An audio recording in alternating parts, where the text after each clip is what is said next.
The great hall of Blackmere Manor smelled of beeswax and damp wool.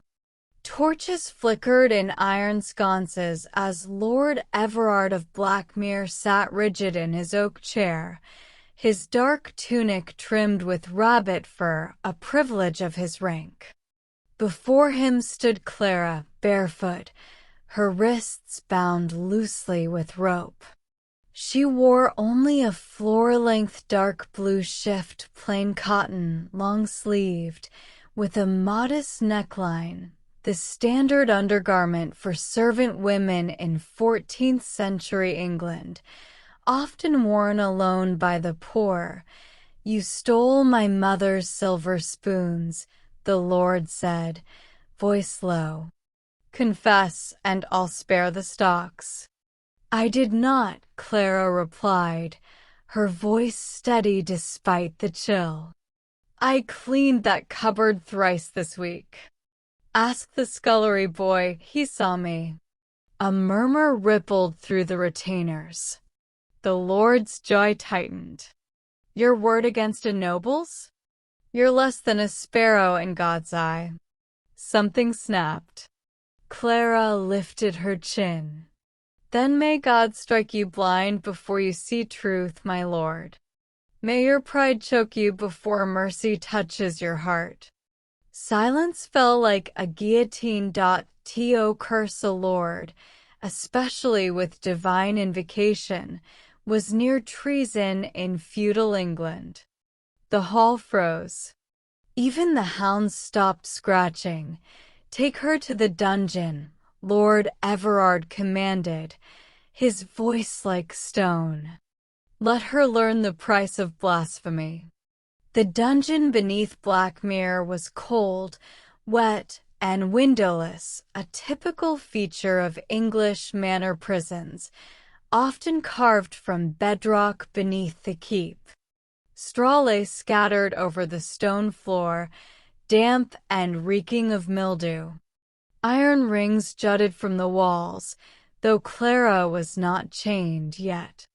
She huddled in a corner, her dark blue shift now stained with grime, her bare feet pale and trembling against the icy stone. Hours passed. Then footsteps. Two guards entered, followed by the Lord. He carried no whip, no branding iron. Instead, one guard held a long goose feather. "You will not bleed," the Lord said. "But you will. Remember your place." They pinned Clara on her back. One held her shoulders, the other grasped her ankles, forcing her bare soles upward. The feather touched the arch of her left foot. She gasped, then laughed. A sharp, involuntary sound. Again. Again. Her laughter turned ragged, then desperate. Tears streamed down her temples. Tickle torture, though rare, was known in medieval Europe as a method of humiliation, designed not to wound the body, but to shatter dignity through uncontrollable, mocking laughter. "Stop, please," she choked between gasps. "I'll say anything." But the Lord watched unmoved. "You curse God in my hall. Now let your own body betray you." When they finally released her, Clara curled into a ball, shaking, her dark blue shift twisted around her knees, her feet drawn tight to her chest. The feather lay discarded in the straw like a dead bird. Dawn came as a gray slit beneath the dungeon door. The Lord returned alone, his fur-trimmed tunic replaced by a simpler wool robe. In his hand, a small cloth bundle. "The spoons were found," he said quietly. "Hidden in the steward's mattress," he confessed. Clara didn't look up. Her braid had come undone.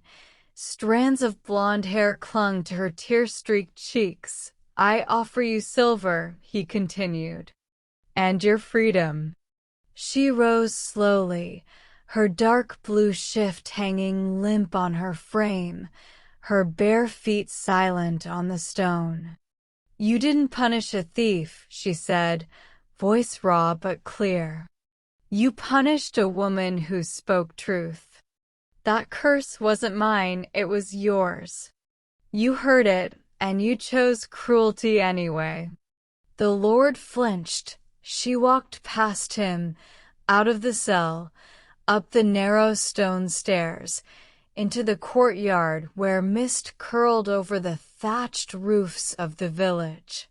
Servants paused, staring at the barefoot girl in the dark blue shift, her eyes dry now, her spine straight.